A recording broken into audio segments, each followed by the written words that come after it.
Okay, this was a little tricky to figure out. Pretty sure this is part 10. Figured I'd come down here and get this knocked out tonight. But this is the new cooktop underneath of here. It's got the built-in lips folded upwards. Of course, this is turned upside down right now, but keeps you from pushing your hamburgers and hot dogs and steaks and what have you off the grill while you're cooking. But it has a new hinge design, and when I've made these funnels in the past,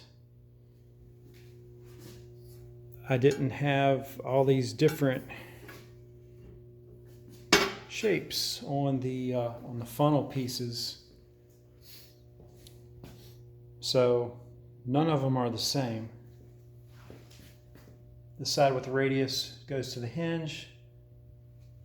There's your notch for your high temperature handle. This is going to be the front, and that's really the only piece that has square corners on it. Well, not square, but pointed, I guess. This one here is opposite the handle side, and it's got the radius on it for the hinge. And I just have this tacked in place right now so that I can fit this to the stove. Now, the square tube is 6 inches wide each direction.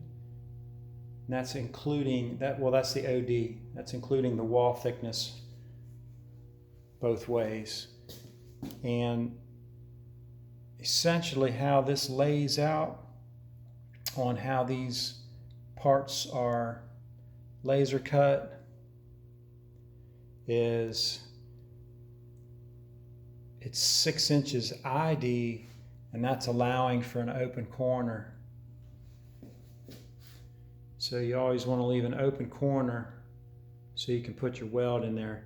I haven't brushed that yet because I just want to make sure this is going to fit. And I couldn't exactly, I guess I could do 3 of the sides how I normally do it, which would be without the cooktop and just flat on the bench. But that wouldn't have helped on this piece back here because the height's, I think the height's a little bit different with the hinge. But anyway, that's not completed yet, so let's flip it upside down and see if it fits. I think that's going to work just fine. And it's just resting on top of the 6-inch main burn tube. It's not welded in place, and I just set it on top of there, so I still need to dress up the corners and everything. So this is the stainless handle. I still need to attach that to the underside and dress up the end where I welded it. But this is one of the last things you do anyway. Once you get all this fully welded, you want to make sure nothing got out of alignment.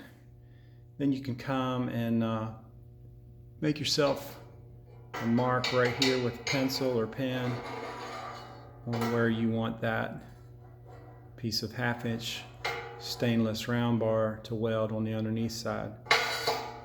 And this top, it's 3/16 thick, 304 stainless. It's all one piece. It's the new design, and with all the new stoves, it's a standard feature.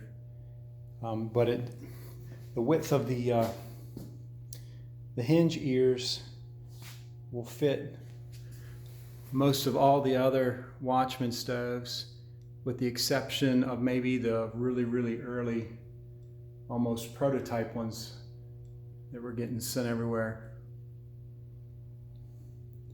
And it's got the 2-inch receiver for the hitch hauler. I'm telling you, man, Winchester Metals, they really took this stove to another level that I could have never imagined. And I am really appreciative of everybody over at Winchester Metals. All right, so again, this is just resting in place, as you can tell, as I'm kind of barely keeping it on here with one hand. All right, there we go. All right, so you can see it's actually a pretty decent fit. So I should be able to weld up my outside corners on this, no problem. And then let me hit the pause button for a second. Okay, I've got it sitting on there a little more securely. It's not still not welded, but what I like about doing it like this is I can sight down the edge of the potato plate, make sure the funnel is running parallel with it.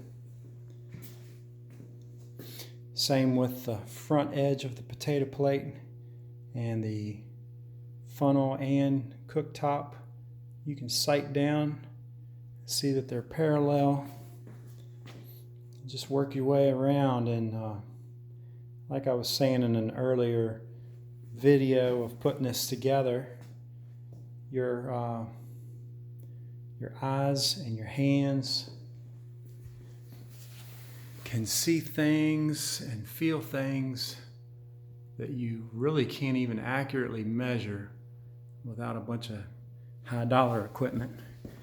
And as you can see by my garage, I don't have a lot of high dollar equipment other than maybe that nice welder that I've been using for 11 years. So, real happy with this. Okay, well, I'm gonna go ahead and wrap this up for tonight. And if there's a part 11, it'll be with this all painted and prettied up. All right, you guys, thanks for watching. And hope you have a great day or great night, whatever schedule you happen to be on. And I'll talk to you very soon.